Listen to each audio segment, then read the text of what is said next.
Saudara, kasus dugaan korupsi proyek penyediaan menara BTS 4G dari Kementerian Kominfo merugikan negara lebih dari 8 triliun rupiah. Ada sederet nama yang telah ditetapkan sebagai terdakwa karena diduga memperkaya diri sendiri dari proyek BTS 4G bakti Kominfo. Kalau kita lihat dalam surat dakwaan jaksa penuntut umum, terdakwa Irwan Hermawan selaku komisaris PT Solitech Media Sinergi diduga menerima uang sekitar 119 miliar rupiah terkait kasus dugaan korupsi BTS 4G. Sementara mantan Menteri Kominfo Johnny G. Plate diduga menerima aliran dana 17,8 miliar rupiah dan Direktur Utama Bakti Kominfo terdakwa Anang Ahmad Latif diduga menerima 5 miliar rupiah pada kasus dugaan korupsi proyek pengadaan menara BTS 4G Kementerian Kominfo. Hari ini Magdir Ismail, kuasa hukum terdakwa Irwan Hermawan, memenuhi panggilan dari Kejaksaan Agung. Kehadirannya guna memberikan keterangan sebagai saksi dan mengembalikan uang 27 miliar rupiah. Akankah kasus dugaan korupsi proyek menara BTS 4G ini semakin terang? Kita akan bahas usai tayangan berikut. Pengacara salah satu terdakwa kasus korupsi BTS Kominfo, Magdir Ismail, datang ke Kejaksaan Agung untuk mengembalikan uang 27 miliar rupiah. Magdir menyatakan uang 27 miliar rupiah ini diserahkan untuk kepentingan kliennya Irwan Hermawan. Magdir membawa uang yang diduga terkait kasus BTS Kominfo itu dalam bentuk pecahan dolar Amerika. Magdir berharap pengembalian uang ini akan membuat terang kasus yang dihadapi Irwan. Magdir mengaku tidak tahu siapa yang menyerahkan uang 27 miliar rupiah ini ke kantornya. Hanya itikad baik kami, karena kami merasa bahwa kepentingan klien kami Irwan Hermawan ini dalam kerangka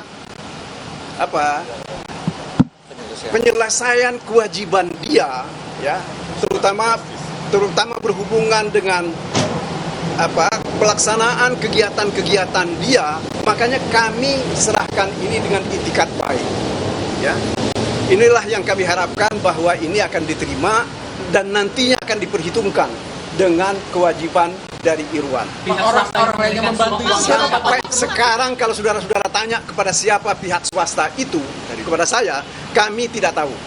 Ya, bahwa uang ini diserahkan oleh pihak yang mengatakan akan membantu klien kami Irwan Hermawan. Ya.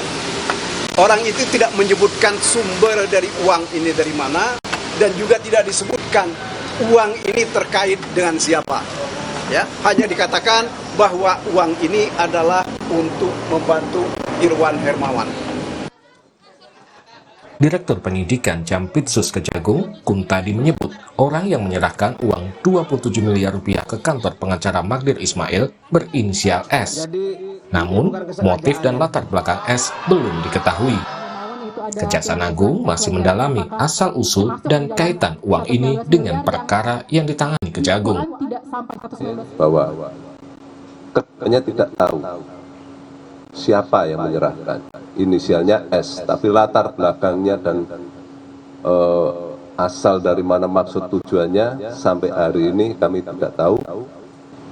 Perlu diketahui asal usul kedudukan uang ini harus kami buat terang, karena perlakuan dan dampak hukumnya akan berbeda-beda, sehingga tanpa kejelasan asal usul kaitan dengan perkara ini, maka uang ini tentu saja akan perlakuannya kami juga harus memperhitungkan dengan tepat. Ya, tidak bisa kami dudukan begitu saja. Ya, sehingga pendalaman masih kami perlukan dalam rangka untuk menentukan status uang tersebut.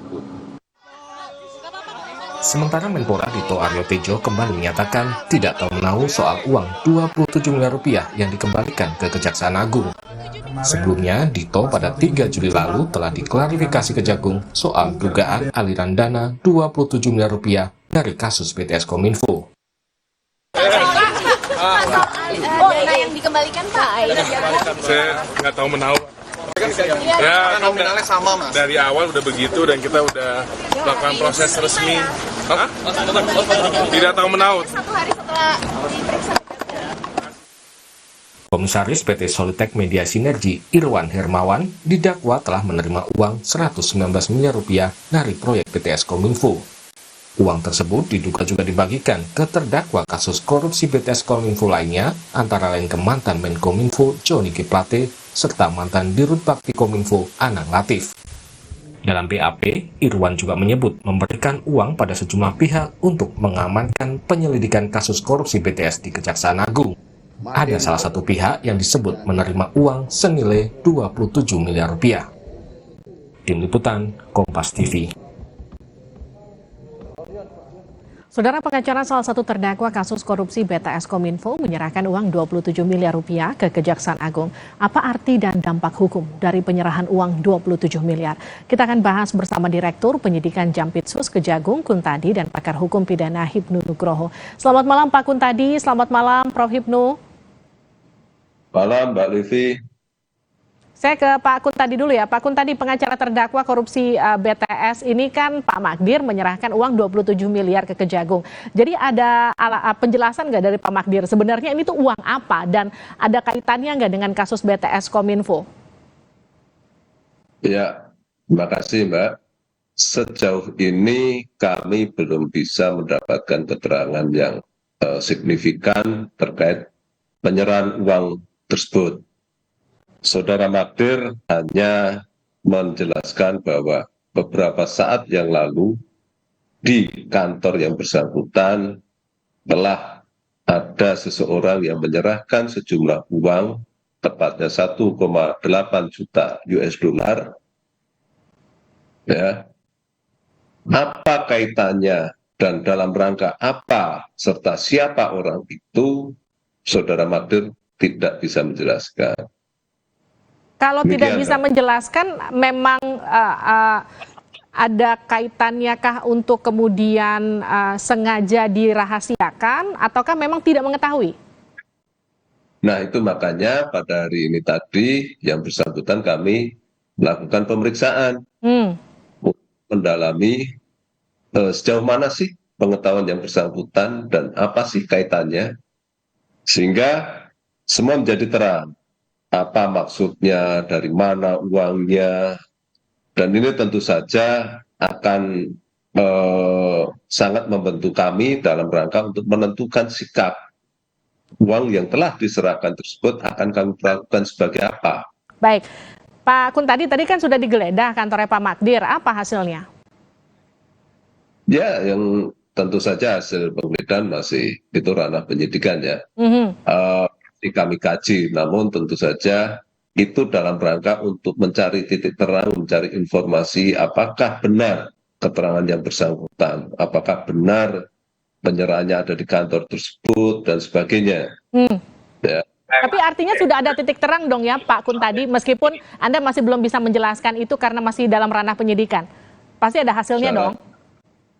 Saya rasa masih terlalu prematur lah untuk menyimpulkan itu. Ini kan baru hari pertama ya. Oke, tapi artinya gini, status uang itu sudah bisa diketahui publik? Ya, seperti yang tadi kita sama-sama saksikan, saudara datang ke kantor kami, membawa sejumlah uang dan nilainya persis seperti yang bersangkutan sampaikan ke publik. Demikian. Pak Kuntadi, kalau dari penjelasan Pak Magdir kan beliau menyebutkan ada inisial S yang dibilang menyerahkan uang ke kantornya. Setelah kemudian penggeledahan dilakukan dan kemudian hasilnya masih dalam ranah penyidikan, status hukum uang ini jadinya seperti apa, Pak? Ya, sampai saat ini kami masih belum bisa mensikapi apakah itu akan kami jadikan sebagai barang bukti dan sebagainya. Karena untuk menentukan status uang tersebut, parameternya banyak. Ya. Apa saja Pak? Dan dampak hukumnya tentu akan berbeda. Apakah uang tersebut ada kaitannya dengan kejahatan? Apakah uang tersebut merupakan hasil kejahatan? Apakah uang tersebut yang tidak ada kaitannya tapi dimaksudkan untuk mengembalikan atau memulihkan kerugian negara, itu belum jelas semua. Oke. Kami tentu saja belum bisa mensikapi. Baik, saya ke Prof. Hipnu. Prof, sudah terhubung bersama kami? Iya, Oke, kalau iya Mbak. melihat Oke, duduk, suara. Ya. oke, kalau melihat duduk perkaranya, jadi status uang ini seperti apa? Ya, kalau saya melihat uang itu sebagai barang bukti. Kan, pertanyaannya barang bukti nanti mempunyai kualifikasi sebagai alat bukti atau tidak. Karena kenapa saya katakan barang bukti? Ini kan uang dikembalikan dalam rangka sebagai bentuk untuk dalam rangka pengungkapan kasus, kan itu Mbak. Sehingga sebagai barang bukti. Cuman yang jadi masalah ini uang siapa? Apakah dari hasil kejahatan atau uang pribadi? Itu Mbak. Oleh karena itu saya kira bisa dijelaskan ini nanti di sana kan ada CCTV ya. Uangnya siapa yang mengirim. Saya kira ini harus dikembangkan semuanya sehingga duduk permasalahan uang yang 27M itu bukan uang kecil loh Mbak. Sehingga kan bisa membawa siapa, dari mana, oleh siapa, nggak ada yang sulit. Oleh karena itu dalam pengiriman barang, alat terkait dengan uang 27M perlu juga baik alat sebagai barang maupun peruntukan dari alat bukti. Tapi yang jelas dalam teori hukum ketika mengembalikan itu adalah sebagai barang bukti. Apakah itu untuk meringankan hukuman? Walau alam. Ataukah untuk mengembalikan? Demikian juga. Tapi kalau sebagai bagian dari barang bukti, ya itu bukan merupakan alat petunjuk lagi yang menjadikan barang bukti bahwa terjadi ada suatu tindak pidana yang sekarang lagi diselesaikan di persidangan. Oke, begitu. artinya Anda mau bilang bahwa uang 27M ini bisa jadi pintu masuk untuk pengusutan aliran dana BTS? Seperti yang disebut di BAP-nya Pak betul. Irwan? Dan itu membuktikan kembali. Iya, kan tidak ada suatu konstruksi itu berdiri sendiri. Pasti berkait dengan suatu peristiwa tindak pidana yang sedang diusut, begitu. Oke, Pak Kutanti, ini memenuhi unsur sebagai barang bukti, Pak? Saya rasa masih terlalu prematur ya, karena asal usul dan sebagainya masih terlalu banyak kemungkinan di sini, dan kami harus sangat hati-hati dalam menentukan sikap. Karena perlakuan dan dampak hukumnya akan berbeda. Oke. Betul, Mbak. Pak Kuntadi, ini kan dalam koreksi saya kalau salah ya Pak, dalam BAP-nya Irwan Hermawan itu kan juga menyebutkan nominal yang kurang lebih sama. Ada angka 27M yang disebut diserahkan ke seseorang dan sekarang kembalinya lagi 27M. Ini ada kaitannya ke sana nggak Pak? Belum tentu juga. Sepanjang belum ada alat bukti yang bisa mengkonekkan, menghubungkan, kami masih akan bersikap melihat uang ini sebagai sebuah barang yang nantinya akan kami tentukan sikap. Oke, jadi penggeledahannya tadi apakah berkaitan dengan CCTV seperti yang di-mention Prof. Hipnu? Ya, semuanya tentu kami dalami lah, tindakan-tindakan. Baik, saya ke Prof. Hipnu lagi. Prof, jadi dampak hukum dari penyerahan uang 27M ini apa? Dampak hukumnya sekarang orang memberikan suatu dana ke penyidik itu pasti ada maksudnya Mbak. Maksudnya apa? Terhadap perkara yang sedang diperiksa, kan gitu kan. Sekarang perkara yang diperiksa itu apakah terkait dengan subjek lain atau ke orang yang sedang diperiksa? Pasti ini keterkaitan. Nggak mungkin Mbak ujuk-ujuk membalikan 27M lagi kan gitu loh. Saya sepakat, Nadir memang harus hati-hati menunjukkan seperti itu. Tapi dalam konstruksi hukum, ilmu hukum, ketika memberikan barang bukti, alat, bagaimana konstruksinya memang perlu penjelasan. Tapi itu adalah bagian dari pintu masuk terhadap perkara BTS yang ditangani. Apakah terhadap tersangka A, B, C atau yang lain, itu lain soal. Tapi bagian keseluruhan barang bukti yang sedang diungkapkan sekarang ini. Begitu. Oke, tapi kalau Pak Magdir bilang uang 27M ini akan membantu meringankan hukuman dari Irwan Hermawan, Anda juga melihat hal yang sama? Prof? Kan, uangnya sekarang apakah uang hasil korupsi? Ya, apakah uang korupsi hasil atau uang pribadi, Mbak? Kalau sebagai perkaitannya dengan hasil yang sedang diperiksa korupsi, saya kira kok enggak. Tapi kalau sebagai uang pribadi, sebagai bentuk tanggung jawab bahwa telah menghabiskan uang negara, bisa. Tapi kan putusannya belum jatuh, Pak. Ya belum, tapi kan ada upaya. Sehingga siapa tahu dari upaya itu menjadi suatu meringankan. Ada itikat baik bahwa pernah menerima. Tapi kalau uang pribadi kenapa tidak dikatakan langsung itu uang pribadi? Kenapa dibilang ini diserahkan oleh seseorang berinisial S? Nah, itulah masih ragu-ragu tadi. Makanya pertanyaannya pertanyaannya, uang itu uang apa? Identifikasinya, uang hasil tindak pidana korupsi, atau uang pribadi, atau uang bagaimana? Tapi goalnya adalah dalam rangka untuk memperingan suatu hukuman. Goalnya dalam rangka untuk memperkuat suatu proses yang sedang berjalan. Kan begitu, Mbak? Ya. Nah, ini yang saya tanyakan ke Pak Kun tadi. Jadi uang 27M ini uang pribadi atau bukan, Pak, kira-kira? Ya kan kami masih mendalami. Kami, sekali lagi ya, kami harus bertindak dengan alat bukti yang kuat. Kalau tanpa alat bukti, maka kami akan menjadi salah nanti. Karena aturan hukumnya demikian. Baik, Pak Kun tadi kalau terkait dana 27M itu setelah Menpora Dito, siapa saja yang akan diperiksa atau ke depannya oleh Kejagung?